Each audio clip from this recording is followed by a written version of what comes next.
nós merecíamos o inferno, porque pecamos contra um Deus santo. Mas, pelo seu amor gracioso, pela sua boa vontade, pela sua misericórdia, hoje estamos aqui, Senhor Deus, pertencendo, Pai, à família da fé, à família de Cristo, Pai. Somos filhos de Deus, enxertados, ó Pai, na videira que é Cristo. Te agradecemos por isso, porque a ceia do Senhor representa isso. A salvação que o Senhor outorgou e conquistou em favor do seu povo. Te agradecemos, ó Pai, em nome de Jesus.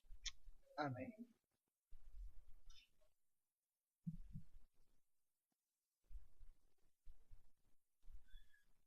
Queridos, vamos abrir as nossas Bíblias no livro de Apocalipse, capítulo 11, versos de 3 a 14. Apocalipse, capítulo 11, versos de 3 a 14.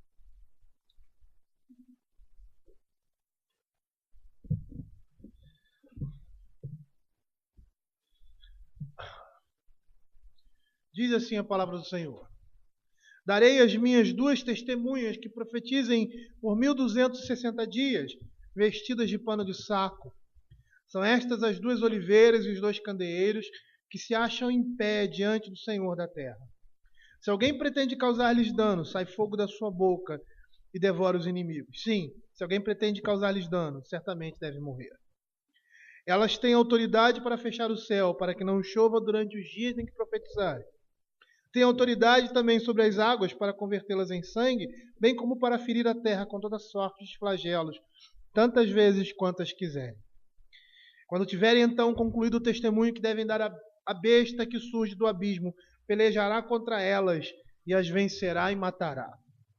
E o seu cadáver ficará estirado na praça da grande cidade que espiritualmente se chama Sodoma e Egito, onde também o seu Senhor foi crucificado. Então muitos dentre os povos, tribos, línguas e nações contemplam os cadáveres das duas testemunhas por 3 dias e meio e não permitem que esses cadáveres sejam sepultados.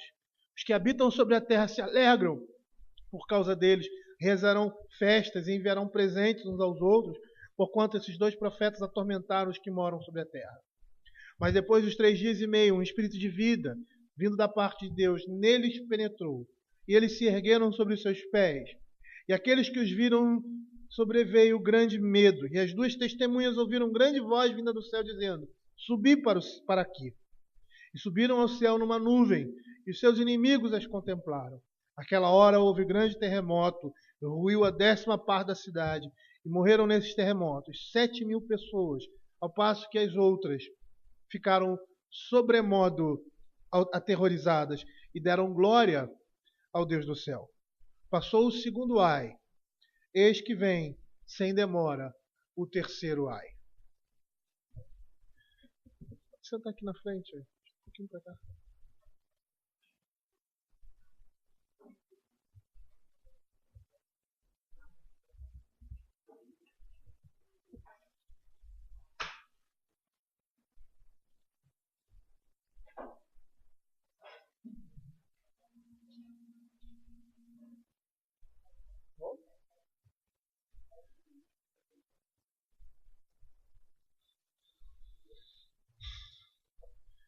Queridos, nós estamos no capítulo 11 e no domingo passado nós vimos esses dois primeiros versos.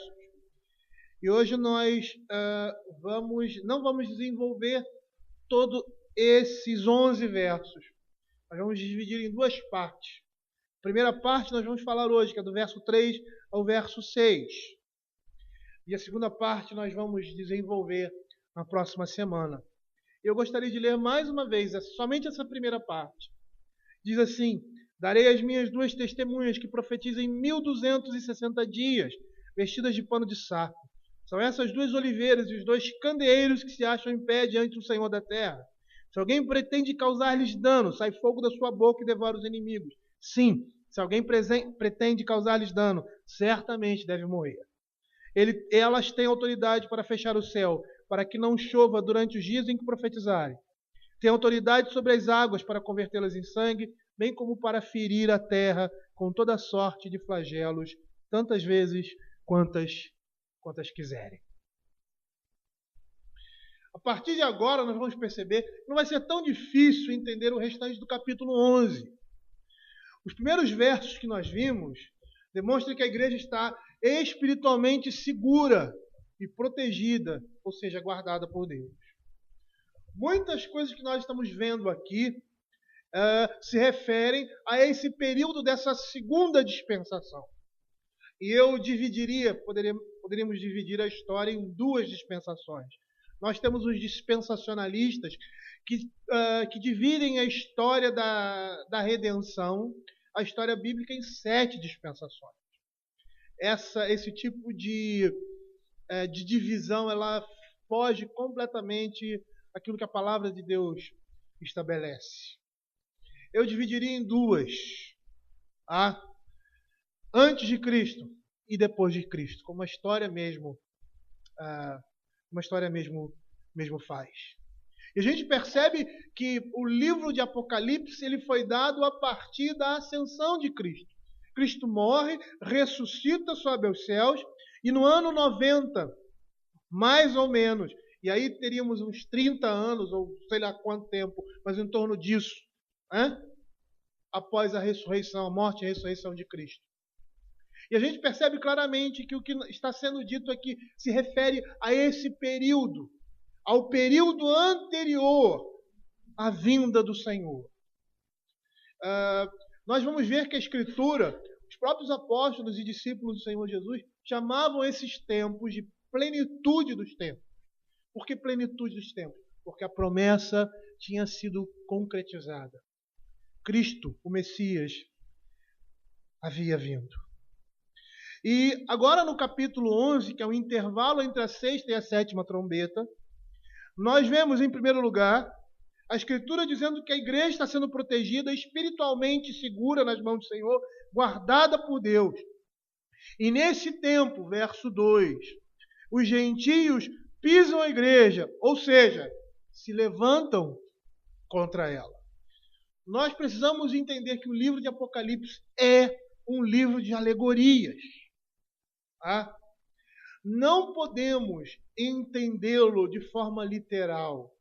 E o próprio Apocalipse vai mostrar isso para nós. Existem algumas coisas que nós vamos perceber claramente, que nós podemos entender literalmente, como aquelas primeiras cartas às 7 igrejas. Mas, no decorrer do livro, nós vamos perceber que a linguagem que é usada é uma linguagem alegórica, metafórica, figurativa, representativa.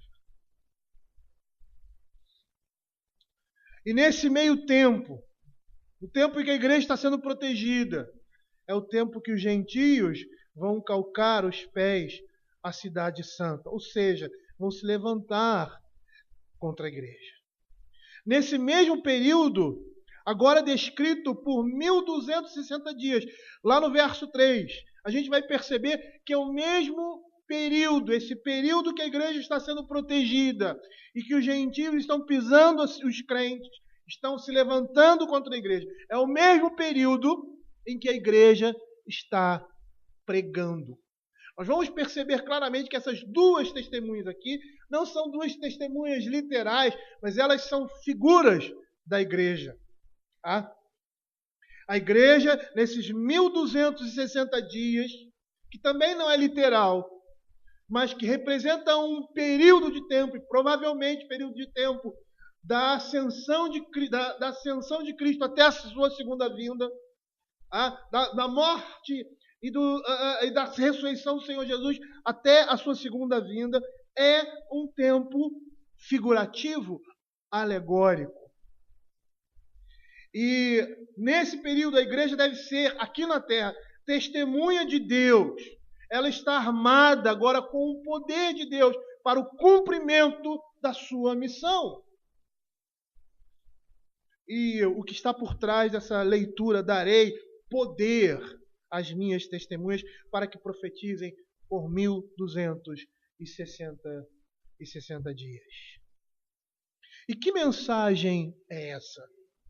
Que mensagem é essa que as testemunhas precisam profetizar? Qual é a mensagem que a igreja prega? Mateus capítulo 3, verso 2. João Batista, quando começa seu ministério, ele começa pregando o quê? Arrependimento para a remissão de pecados. Arrependei-vos, porque está próximo o reino de Deus. Essa era a mensagem de João Batista. Quando João Batista é preso e, consequentemente, morto, e ali finda-se o ministério de João Batista e começa o ministério de Jesus, porque esse era o objetivo de João Batista ao vir ao mundo, a preparar o caminho do Senhor, endireitar as veredas. Seria a voz que estava clamando no deserto, precedendo o Messias. Lá em Mateus capítulo 4, verso 17, a palavra de Deus diz assim: daí em diante passou Jesus também, esse também é meu, Jesus a pregar: arrependei-vos, porque está próximo o reino de Deus. Essa era a mensagem, essa é a mensagem do Evangelho. E será que é essa mensagem que o mundo evangélico de hoje em dia tem pregado? Será que é essa mensagem que a igreja, de uma maneira geral, tem pregado? Arrependimento de pecados? A gente vai perceber que não. Somente a igreja verdadeira está pregando isso. A falsa igreja não prega a mensagem de Cristo. E se nós olharmos o contexto ali de João Batista e de Jesus, o contexto é escatológico. Ele diz assim: o machado já está posto à raiz da árvore. Toda árvore que não produz bom fruto é cortada e lançada no fogo. Essa era a essência da pregação do Evangelho. Essa é a essência da pregação do Evangelho da Igreja de Cristo. Pregar arrependimento de pecados, arrependimento para a remissão de pecados. Essa é a mensagem da cruz. Essa é a mensagem de Cristo. E nós vamos perceber que a figura da igreja está aqui. Antes demonstrada pela cidade santa, que estava sendo, ou melhor, pelo santuário, pelo templo que estava sendo cercado. Agora, por essas duas testemunhas. Antes de iniciarmos a exposição propriamente dita dos versos que se seguem, eu gostaria de chamar a atenção para vocês para um detalhe. Eu não sei se vocês perceberam isso. Né? Às vezes, a igreja, ou quem está ouvindo a exposição, pode não perceber isso. Eu quero chamar a atenção de vocês. Nós vamos perceber, a partir de agora, que o livro de Apocalipse ele segue uma perspectiva cíclica na narrativa. Ele vai e volta. Vai e volta. Por quê? Por que eu estou dizendo isso? Porque a gente vai perceber que o livro de Apocalipse ele está sempre voltando ao início. Ele está indo até o final, às portas da vinda de Cristo, e aí depois volta na sua narrativa, falando sobre os elementos que precedem essa vinda. Se você pegar aí capítulo 6 de Apocalipse, você vai ver lá o cordeiro abrindo os selos, o primeiro selo, o segundo selo, e aí o sexto selo. E aí nesse sexto selo ele diz assim, no verso 14, o céu recolhesse como um pergaminho quando se enrola, então todos os montes e ilhas foram movidos do seu lugar, os reis da terra, os grandes, os comandantes, os ricos, os escravos, todos se esconderam nas cavernas e disseram aos montes e aos rochedos: cai sobre nós e escondei-nos da face daquele que se assenta no trono e da ira do cordeiro, porque chegou o grande dia da ira deles. E quem é que pode suster? O que nós estamos vendo aqui? É um momento anterior ao final de todas as coisas. E aí continuamos a leitura e no capítulo 9 nós temos essas trombetas, a primeira trombeta que faz parte do 7º selo, a 5ª trombeta e a 6ª trombeta. E lá no verso 20 ele diz assim: aos outros homens, aqueles que não foram mortos, não se arrependeram. E no verso 21, nem se ainda se arrependem dos seus assassínios, nem da sua prostituição, nem dos seus frutos. Percebam que ele está indo para o final, mais uma vez. O que nós estamos percebendo aqui? E o capítulo 12 também, quando ele fala da mulher e do dragão, ele está se referindo à igreja de Cristo. Semelhante a esse momento aqui. O que nós estamos vendo aqui, claramente, na narrativa de Apocalipse? Uma coisa muito interessante, que alguns já viram em filmes. Existe um filme que conta a história de um atentado, eu não lembro o nome desse filme, é O Olhar de alguma coisa. O atentado a um presidente dos Estados Unidos. E esse filme é muito interessante porque é semelhante, a narrativa ali do filme é semelhante ao que nós estamos vendo aqui. Tá? Então esse filme ele é contado em 3 focos narrativos distintos. O primeiro do agente que está defendendo, que está protegendo o presidente da República dos Estados Unidos. E aí começa do início do atentado e vai até um determinado ponto, na perspectiva daquele homem. Aí daqui a pouco o filme volta ao início de novo, volta ao começo, quando o presidente está se direcionando para o palanque para fazer o seu discurso, onde ele vai ser atentado, vai ocorrer o atentado. E nessa perspectiva agora, o foco narrativo está numa pessoa que participa, que está ali vendo, na realidade, um espectador, que está tirando foto, e ele, a partir dali, a história volta ao início e começa a ser contada na perspectiva dele. Ele é o personagem, a narrativa está sendo vista por meio dele, na sua ação na narrativa. E nessa perspectiva, algumas cenas estão sendo acrescentadas que não tinham sido acrescentadas anteriormente. E aí chega assim a porta do final do filme e aí ele volta de novo. Agora, o terceiro foco narrativo é na perspectiva dos terroristas. E aí quando você junta essas 3 narrativas do filme, você entende o filme todo.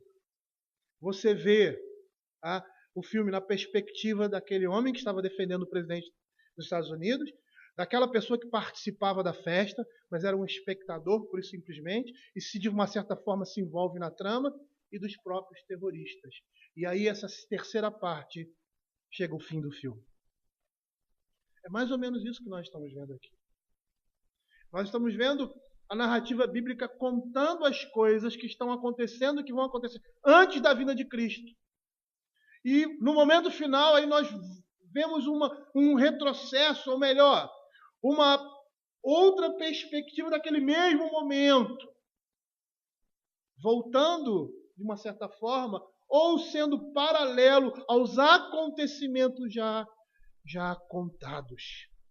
É o que nós estamos vendo aqui nessa narrativa bíblica. É por isso que cada vez alguma coisa nova é acrescentada, cada vez uma coisa nova nos traz um entendimento completo daquilo que o livro está dizendo.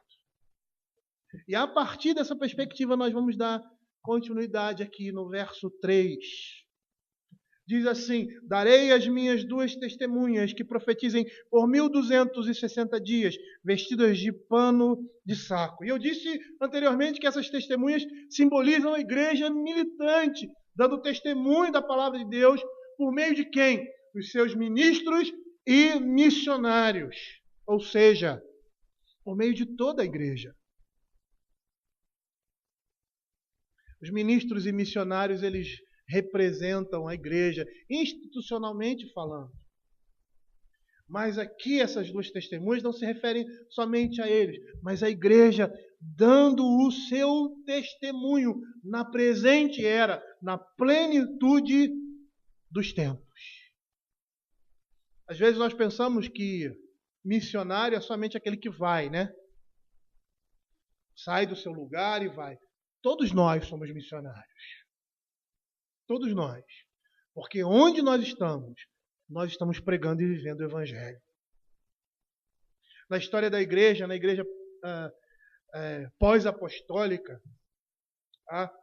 o Evangelho se difundiu de tal forma, e segundo um historiador, acho que é Júlio Gonçalves, ele diz que o Evangelho se propagou muito mais através dos escravos, soldados e os crentes que eram dispersados por causa da perseguição, do que por meio dos profetas, dos apóstolos.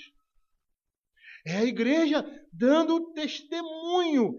Por isso que nós precisamos olhar para esse texto não de forma literal, mas João está usando uma linguagem simbólica. Quando o Senhor Jesus enviou os seus discípulos numa empreitada missionária, porque ele ia, depois daqueles lugares, ele envia primeiro os seus discípulos. Lá em Lucas capítulo 10, verso 1, ele diz assim: depois disso o Senhor designou outros 70 e os enviou de 2 em 2 para que o precedesse em cada cidade, lugar onde ele estava para ir. Os apóstolos, quando estavam ali, logo após a morte e a ressurreição do Senhor Jesus, propagando o Evangelho no seu início, também viajavam e saíam de 2 em 2, como nós lemos lá em Atos capítulo 3, verso 1. Pedro e João subiam um templo na hora da oração, na hora nona da oração. Atos capítulo 3, verso 1. Atos capítulo 8, verso 14. A palavra de Deus diz assim: ouvindo os apóstolos que estavam em Jerusalém, que Samaria recebera a palavra de Deus, enviaram-lhe Pedro e João. Essa era uma prática da igreja, enviar 2 e 2 para o campo missionário, para pregar o Evangelho. Foi isso que aconteceu com Paulo e Barnabé. Paulo e Silas, quando eles foram presos, eram 2 missionários. Eram 2 testemunhas. Lá em Atos capítulo 13, verso 2, a palavra de Deus é assim: e servindo eles ao Senhor e jejuando, disse o Espírito Santo: separai-me agora, Barnabé e Saulo, para a obra que os tenho chamado. Era o comportamento da igreja, que numa empreitada missionária, eles sempre enviavam 2 pessoas. E nós vamos perceber que na Escritura, para que alguma coisa seja testemunhada como verdade, precisavam-se, no mínimo, de 2 testemunhas. Pelo depoimento de 2 ou 3 testemunhas, era suficiente para se estabelecer a verdade. E eu gostaria de que os irmãos abrissem alguns textos para nós vermos isso. É por isso que aqui, Deuteronômio capítulo 17, 6, é por isso que aqui nós precisamos entender como a igreja de Cristo, da mesma forma que nós entendemos lá no verso 1, que a medição do santuário, o santuário que representava a presença de Deus, o seu altar, e os que nele adoram, representam a igreja de uma maneira geral, específica. Que aqui essas 2 testemunhas não são 2 testemunhas que no final dos tempos vão se levantar, e alguns dizem que é Enoque, é Elias, é aquela... Não, é a igreja que está sendo representada aqui. Somos nós que iremos profetizar, ou melhor, proclamar e viver o Evangelho durante esse tempo, até que o Senhor Jesus retorne. Lá em Deuteronômio capítulo 17, verso 6, diz assim: o depoimento de 2 ou 3 testemunhas será morto o que houver de morrer. Por depoimento de uma só, não morrerá. Deuteronômio 19, 15 diz assim: uma só testemunha não se levantará contra alguém por qualquer iniquidade ou por qualquer pecado, seja qual for que cometer. Pelo depoimento de 2 ou 3 testemunhas se estabelecerá o fato.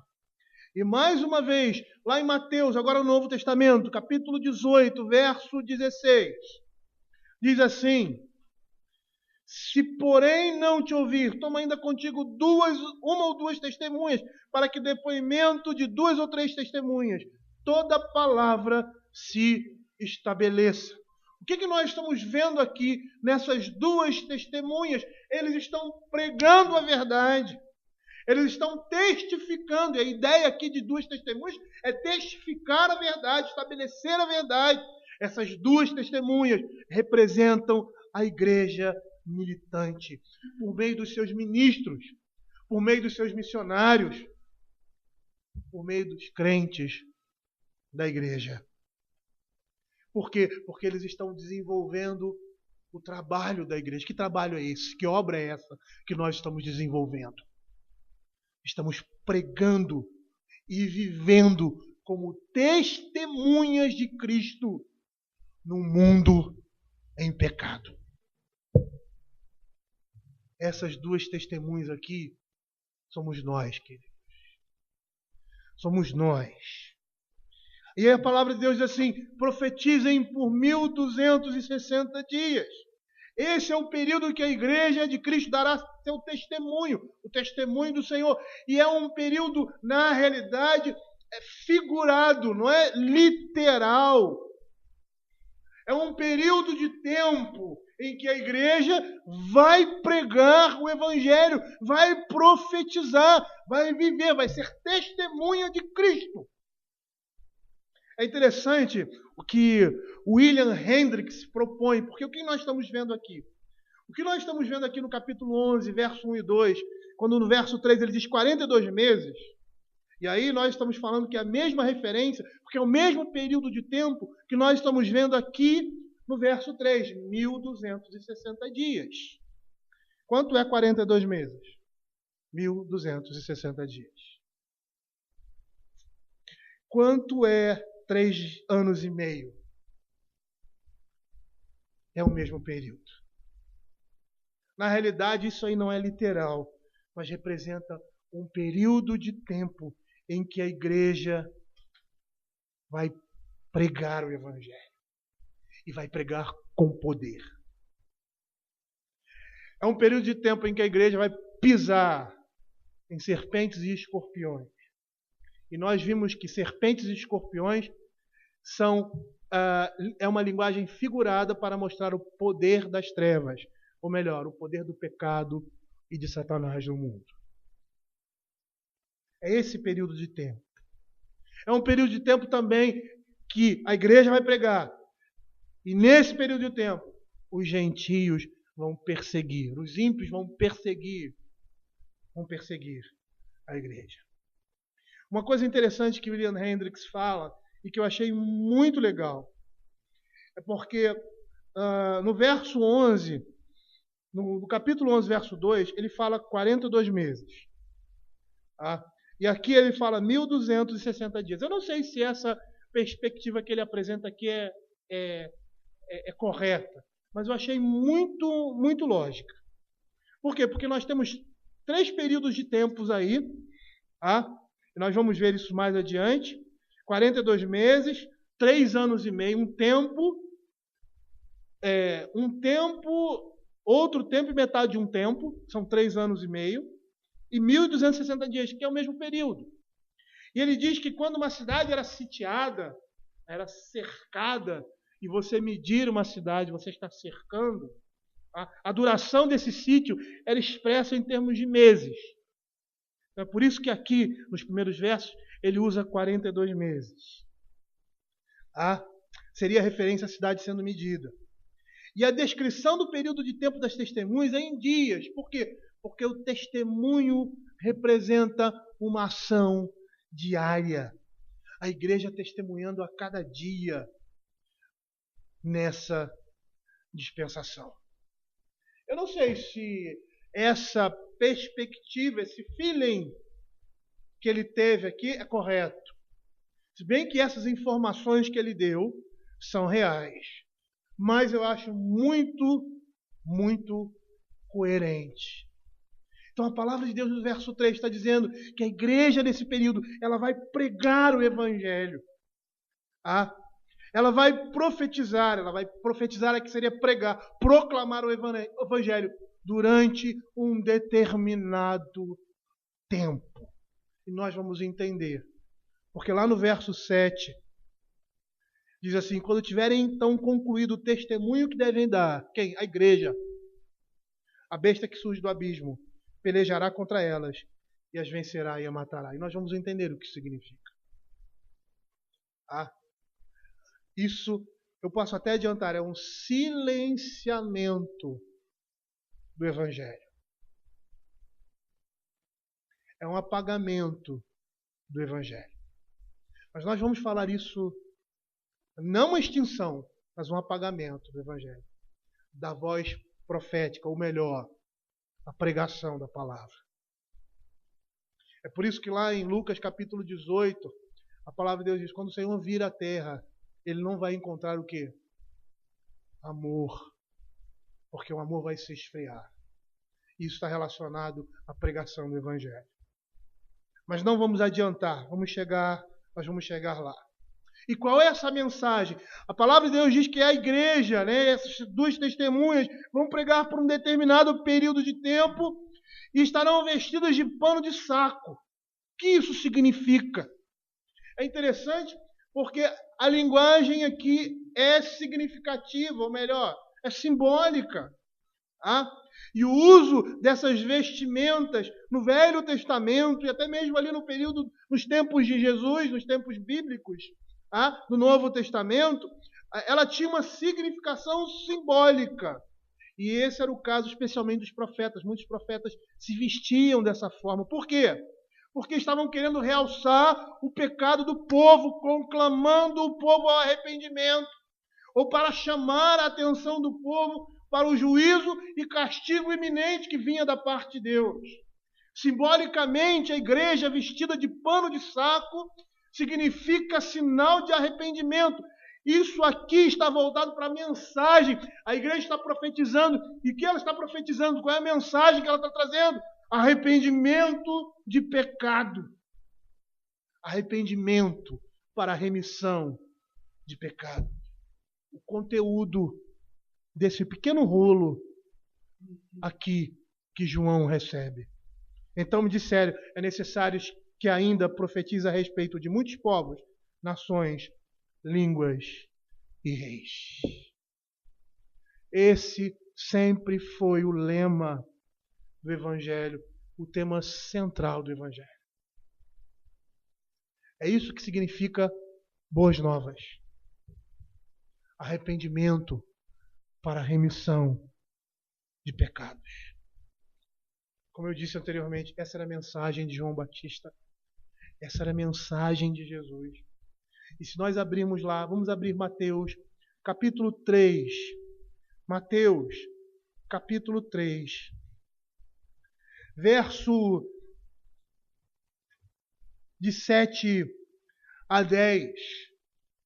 Percebam que a ideia aqui é de um juízo iminente. E esse foi o motivo porque João duvidou de que Jesus seria o Messias. E ele manda perguntar: tu é aqueles que estava para vir ou havemos de esperar outro? Por quê? Porque ele entendia e percebia que o Messias iria chegar e ia consumar todas as coisas. Mas ele estava enganado nessa perspectiva. A consumação iria se prolongar. Porque Cristo precisava morrer. Porque Ele precisava ressuscitar. E só aí, a partir daí, viria o fim. Percebam que essa é a temática. A necessidade de arrependimento, porque o juízo está próximo.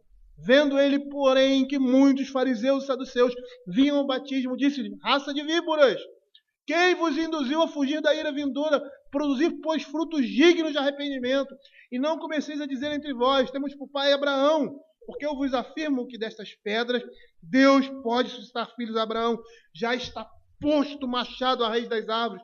Toda árvore, pois, que não produz bom fruto é cortada e lançada ao fogo. E aí ele fala do Senhor Jesus. Ele diz: do seu ministério eu vos batizo com água para arrependimento. Mas aquele que vem depois de mim é mais poderoso que eu. Ele vos batizará com o Espírito Santo e com fogo. E nós sabemos que o batismo com fogo é juízo. O batismo com o Espírito Santo é salvação e o batismo com fogo é juízo. Tanto que a figura do verso 2 é um paralelo ao verso 11. Ele vos batizará com o Espírito Santo e com fogo. A sua pá ele tem na mão e limpa completamente a sua eira. Recolherá o trigo no seu celeiro. Batismo com o Espírito Santo, mas queimará a palha em fogo inextinguível. Batismo com fogo. Esse era o contexto da mensagem de João. Por isso que ele dizia: arrependei-vos, porque está próximo o reino de Deus. Converta o seu coração ao Senhor. E essa era a pregação também no Velho Testamento. Buscai ao Senhor enquanto se pode achar. Invocai-o enquanto Ele está perto. Esse período, queridos, é o período que a igreja deve proclamar o Evangelho. É o mesmo período que os gentios vão pisar a igreja, vão perseguir o Evangelho, vão perseguir a palavra de Deus. E esse é o período da grande comissão.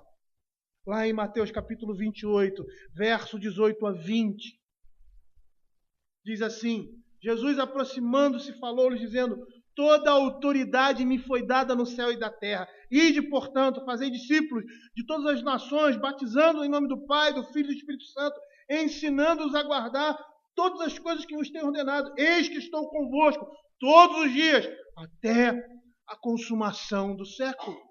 Essas palavras de Jesus representam na íntegra o que nós estamos vendo aqui em Apocalipse capítulo 11, versos de 1 a 3.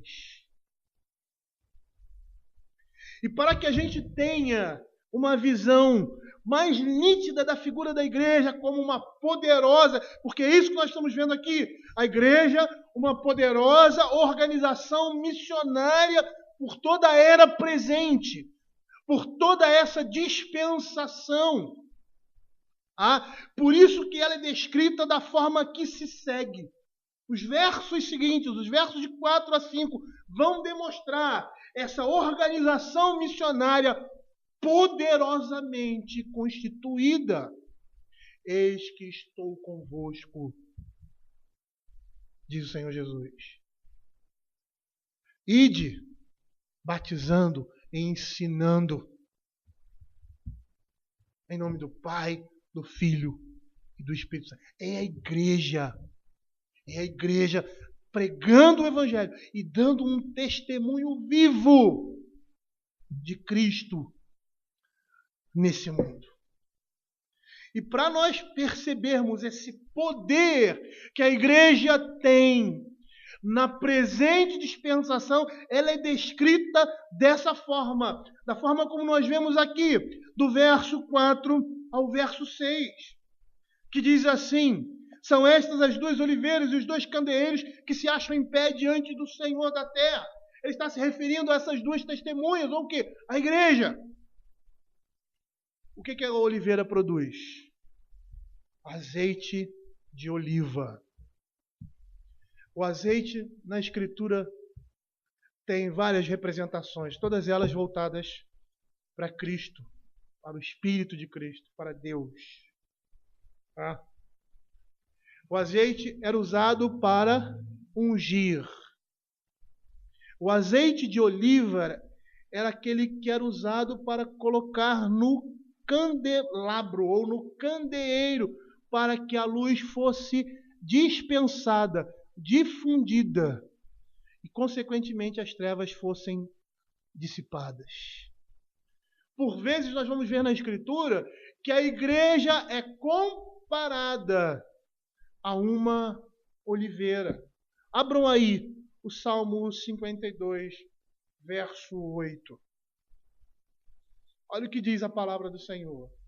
Quanto a mim, porém, sou como a oliveira verdejante na casa de Deus. Confio na misericórdia de Deus para sempre. Um outro texto também que se encontra em Jeremias, capítulo 11, verso 16 e 17. Os irmãos podem acompanhar nas suas Bíblias. que diz assim: o Senhor te chamou de oliveira verde, formosa por seus deliciosos frutos, mas agora a voz de grande tumulto acendeu fogo ao redor dela e consumiu os seus ramos. Porque o Senhor dos exércitos que te plantou pronunciou contra ti o mal, pela maldade que a casa de Israel e a casa de Judá para si mesmas fizeram, pois me provocaram a ira, queimando incenso a Baal. Ele está se referindo aqui à igreja, porque como óleo, ela servia também para iluminar como combustível no candelabro. E candeeiro a gente não precisa nem provas muito da Escritura. Lá no capítulo 1, verso 20 de Apocalipse, nós vamos ver claramente a igreja sendo comparada a um candeeiro. E por quê? Porque ilumina. Porque traz luz.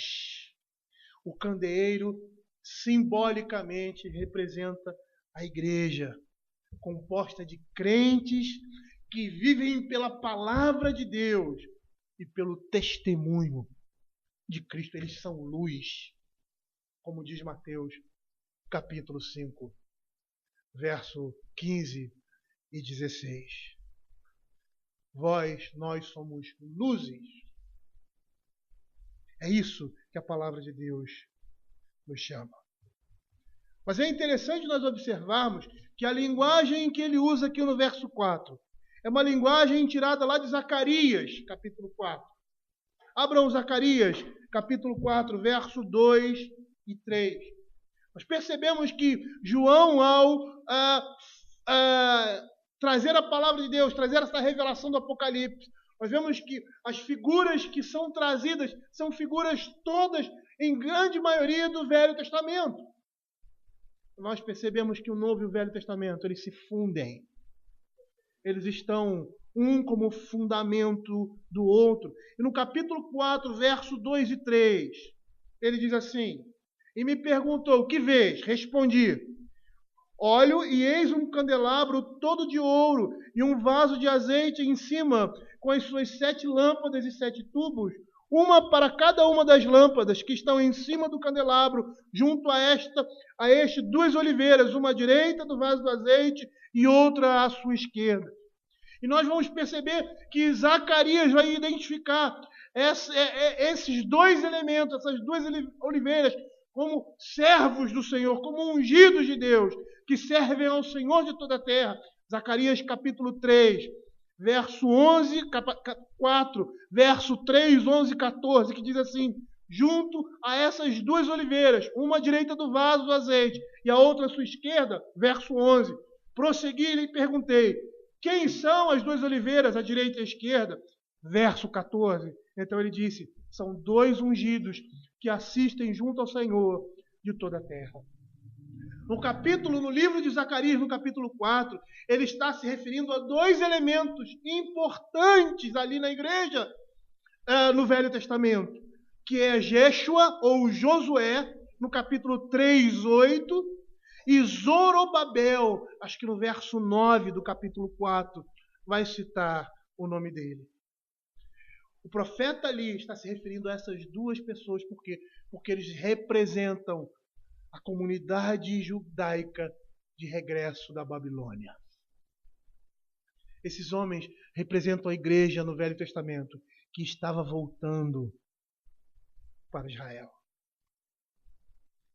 E da mesma forma que essas 2 pessoas representavam a igreja ali, essas 2 testemunhas aqui, diante de todas essas evidências, representam a igreja hoje. No verso 6 em diante, nós estamos vendo essa organização missionária poderosa que é a igreja de Cristo. E ele diz assim: se alguém pretende causar-lhes dano, sai fogo da sua boca e devora os inimigos. Sim, se alguém pretende causar-lhes dano, certamente deve morrer. Elas têm autoridade para fechar o céu, para que não chova durante os dias em que profetizarem. Tem autoridade também sobre as águas para convertê-las em sangue, bem como para ferir toda a terra, com toda sorte de flagelos, tantas vezes como quiserem. O que nós estamos vendo aqui? Nós não podemos entender esses textos de forma literal. São simbólicos. Nós temos aqui, nesses 2 versos, mais 2 imagens da Igreja de Cristo no mundo, nessa presente dispensação, na perspectiva de uma organização poderosa, uma organização missionária. Uma igreja que avança pela pregação da palavra de Deus, recolhendo os eleitos e escolhidos de Deus e testemunhando vividamente o Evangelho de Cristo.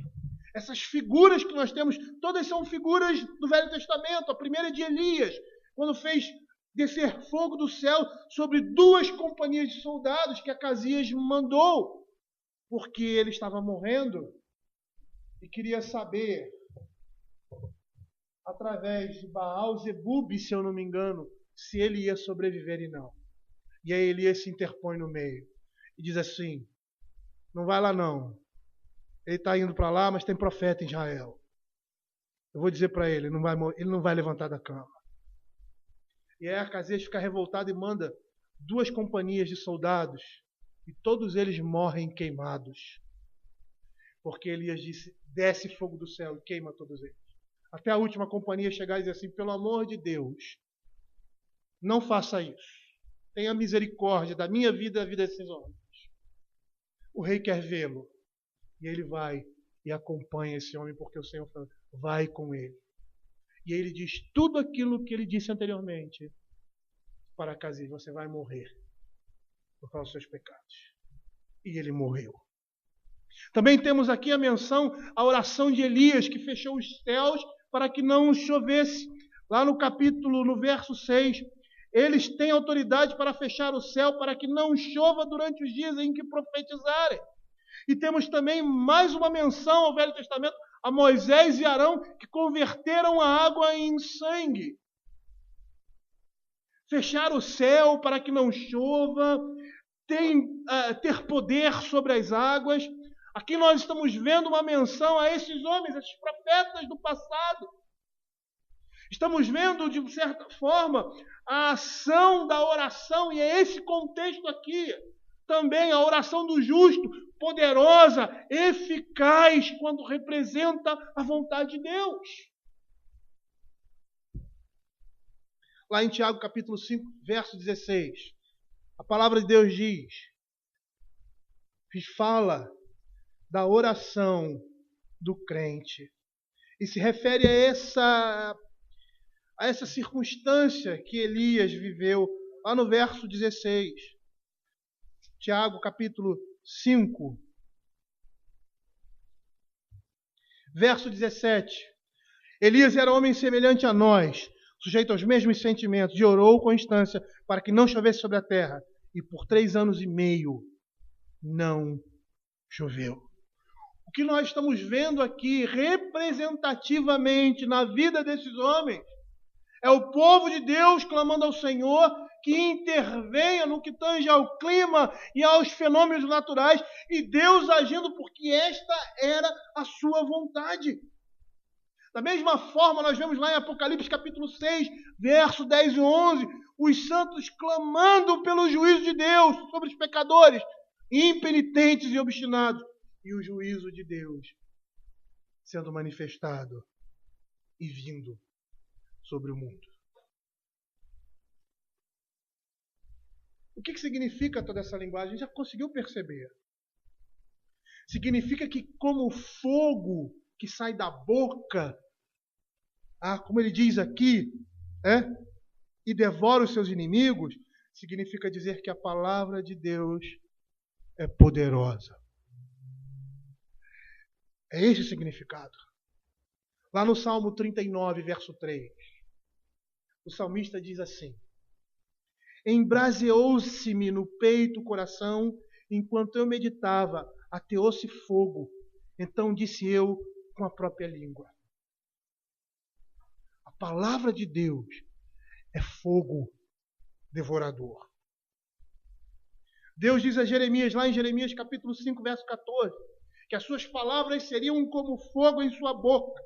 E ele diz assim: portanto, assim diz o Senhor, o Deus dos exércitos, visto que proferiram eles tais palavras, eis que converterei em fogo as minhas palavras na tua boca, e a este povo em lenha, e eles serão consumidos. No próprio livro de Jeremias, lá no capítulo 23, verso 29, a palavra de Deus diz assim: não é a minha palavra fogo, diz o Senhor, e martelo que o esmiuça a penha? Toda essa linguagem que nós estamos vendo aqui é uma linguagem alegórica, representativa, que quer representar o poder de Deus através da igreja, na pregação do Evangelho e no juízo de Deus. É isso que significa essa linguagem aqui no Novo Testamento. Lá em Hebreus capítulo 4, verso 12 e 13, nós vamos ver a Escritura dizendo, e nós vimos hoje isso de manhã, né, quando estávamos estudando a lei, porque a palavra de Deus é viva e eficaz, e mais cortante do que qualquer espada de 2 gumes, e penetra até o ponto de dividir alma e espírito, juntas e medulas, é apta para discernir os pensamentos e propósitos do coração, e não há criatura que não seja manifesta na sua presença. Pelo contrário, todas as coisas estão descobertas e patentes aos olhos daquele a quem temos de prestar contas. A palavra de Deus é fogo nesse sentido, porque ela queima o coração dos homens, porque ela representa o poder de Deus. O apóstolo Paulo entendia isso claramente. E lá em 2 Coríntios, capítulo 2, verso 15 e 16, um texto que várias vezes recorrentemente nós citamos aqui, quando Paulo fala sobre o seu ministério, dizendo que o Senhor sempre o conduz em triunfo através da sua pregação, porque ele diz que através da sua pregação ele manifesta a fragrância do seu conhecimento, e essa fragrância pode ter cheiro de vida para aqueles que se convertem e cheiro de morte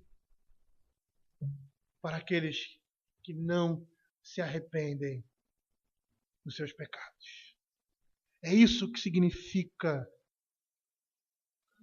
fogo que sai da boca e devora os inimigos.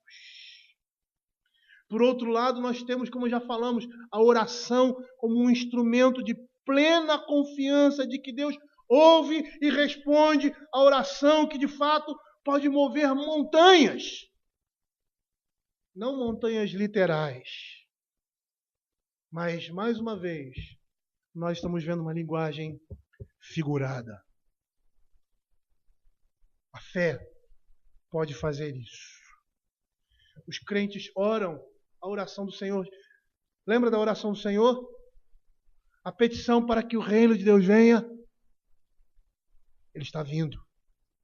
E está vindo com poder. E essa resposta, a resposta a essa petição, para que Deus restrinja o poder do inimigo na vida da sua igreja, levantando homens e mulheres que falem por Ele em cada área e setor da sociedade. E a igreja pregando o Evangelho, vivendo o Evangelho, são as 2 testemunhas profetizando por 1260 dias.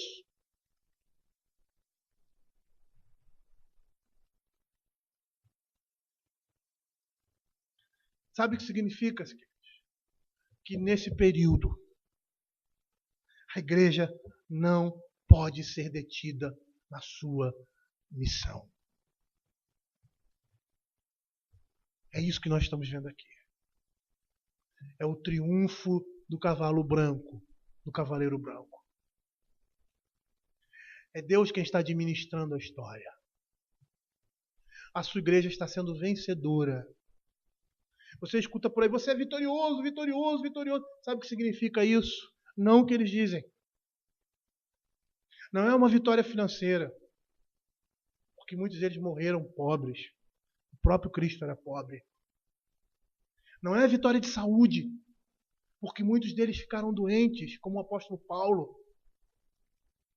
Eram homens de saúde debilitadas, como João Calvino na história da igreja. E muitos outros. Essa vitória é a vitória contra o pecado. Contra o pecado que existe no mundo, contra o pecado que existe dentro de nós. E a igreja avançando, recolhendo os seus, os eleitos, os escolhidos. É a porta da arca que está sendo aberta e os animais estão vindo, porque são chamados por Deus. É o poder de Deus na vida da sua igreja. Lá em Lucas capítulo 18, versos 6 a 8, a palavra de Deus diz assim sobre o juiz iníquo, parábola do juiz iníquo. Então diz o Senhor, considerai o que diz o juiz iníquo. Não fará Deus justiça aos seus escolhidos, que a ele clamam dia e noite, embora pareça demorados em defendê-los? O que nós estamos vendo aqui é o poder da igreja em avançar o evangelho nesse mundo, o verdadeiro evangelho. Porque juntamente com a verdadeira igreja, nós temos a falsa igreja, que é a igreja de Satanás, que anda paralelamente à igreja de Cristo, mas que sobre ela vai vir todos os flagelos e desgraças que nós estamos vendo aqui no livro de Apocalipse. Mas no verso 5 ele diz assim: se alguém tem de causar-lhes dano, certamente deve morrer. Alguns comentaristas acham que esse dano aqui, esse mal que é falado aqui, é espiritual. Seria silenciar a voz profética. Levar os mensageiros de Deus a se desviarem ao ponto de negar seu mestre, que os enviou e cuja palavra devem proclamar. A Escritura está dizendo assim: se eles pretendem fazer isso, eles vão morrer. Eles não vão conseguir. Queridos, o que nós estamos vendo aqui? Nós estamos vendo aqui o poder de Deus através da sua igreja. Os inimigos de Deus, eles não podem, não devem subestimar o poder de Deus outorgado às suas testemunhas na pregação do Evangelho. E quando eu falo inimigos de Deus, eu não estou falando do homem, não. Eu estou falando do diabo. Estou falando de Satanás. Eu estou falando do mundo, da ideologia do mundo. E aí as pessoas também, nesse aspecto. E a nossa própria carne. Esses são os nossos inimigos. Mas eles não vão nos vencer. Eles não vão parar a igreja. Eles não devem subestimar o poder que o Senhor deu à sua igreja, cuja as orações Ele mesmo responde. Quando esses homens, que são inimigos de Deus, ouvem a palavra de Deus e a repudiam, bem como aqueles que trazem essa palavra, eles são condenados diante do juiz de toda a terra, do juiz do céu e de toda a terra. É por isso que eles dizem, por isso aqui que o texto diz, eles devem morrer. Porque o testemunho desses homens é juízo sobre aqueles que rejeitam e se levantam contra Deus. O testemunho desses santos, ele é registrado nos céus contra os seus adversários, melhor, contra os adversários do Evangelho.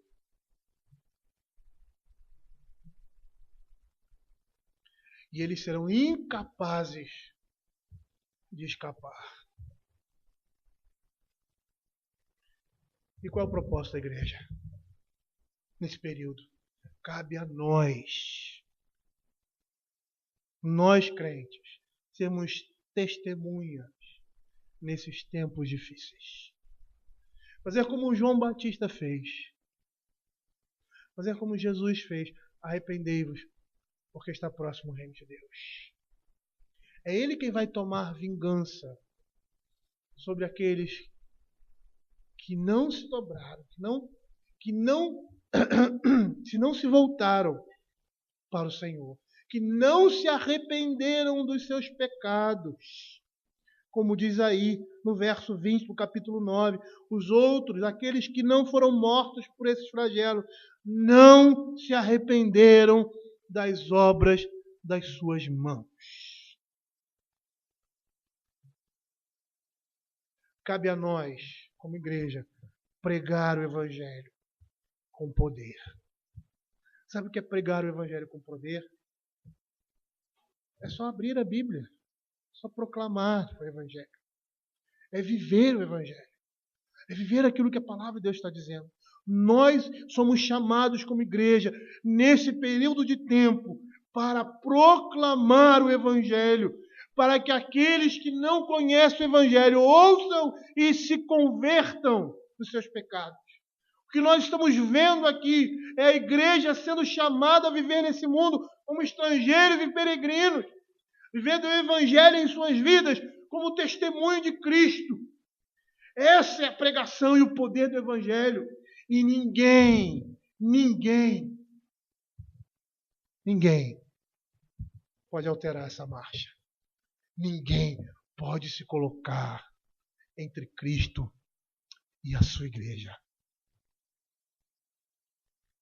Eu queria terminar, queridos, lendo 2 Pedro, capítulo 3. Abram aí. 2 Pedro, capítulo 3, verso de 1 a 13. E que vocês estivessem dando ênfase ao verso 11.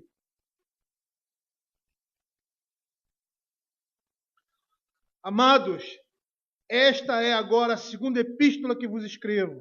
Em ambos procuro despertar com lembranças a vossa mente esclarecida, para que vos recordeis das palavras que anteriormente foram ditas pelos santos profetas, bem como do mandamento do Senhor e Salvador, ensinado pelos vossos apóstolos. Tendo em conta, antes de tudo, que nos últimos dias virão escarnecedores com seus escárnios, andando segundo as suas próprias paixões, e dizendo: onde está a promessa da sua vinda?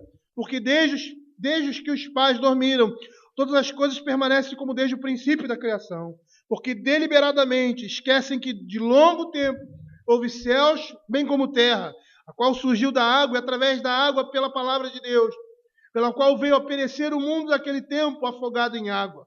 Ora, os céus que agora existem e a terra, pela mesma palavra, têm sido entesourados para fogo, estando reservados para o dia do juízo e destruição dos homens ímpios. Há, todavia, uma coisa, amados, que não deveis esquecer, que para o Senhor um dia é como 1000 anos, e 1000 anos como um dia. Não retarda o Senhor a sua promessa, como alguns a julgam demorada. Pelo contrário, Ele é longânimo, paciente para convosco, não querendo que nenhum pereça, senão que todos cheguem ao arrependimento. Virá, entretanto, como ladrão o dia do Senhor, no qual os céus passarão com estrepitoso estrondo, e os elementos se desfarão abrasados. Também a terra e as obras que nela existem serão atingidas. Visto que todas essas coisas hão de ser assim desfeitas, a igreja, deveis ser tais como os que vivem em santo procedimento e piedade, esperando e apressando a vinda do dia de Deus, por causa do qual os céus incendiados serão desfeitos e os elementos abrasados se derreterão. Nós, porém, segundo a sua promessa, esperamos novos céus e nova terra, nos quais habita a justiça. Visto que o fim está próximo, visto que o Senhor não retarda a sua vinda, nós somos chamados como testemunhas a testemunhar do Evangelho, viver em santo procedimento.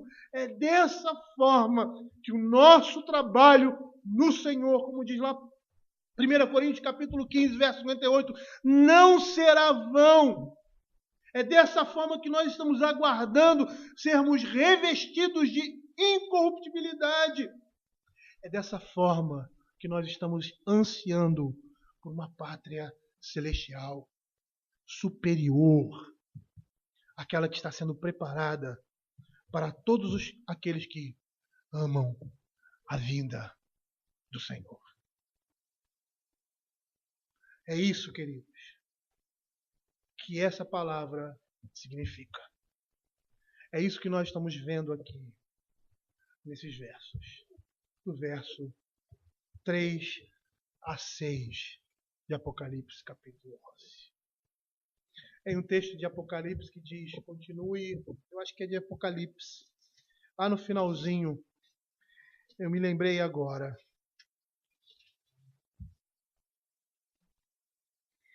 Eu não vou conseguir achar, mas ele diz assim, continue o justo fazendo justiça e o ímpio praticando impiedade. Obrigado. Apocalipse 22, 11.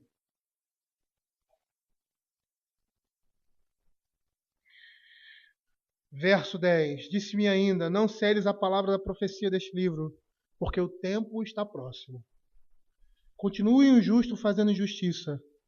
Continue imundo ainda sendo imundo. O justo continue na prática da justiça.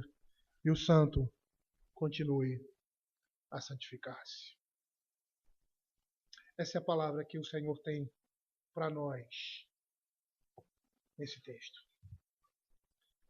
Eu gostaria de... Geralmente eu oro logo depois da pregação como uma continuidade daquilo que foi pregado. Mas eu queria cantar com os irmãos o hino de número 315 do nosso inário. Hino de número 315.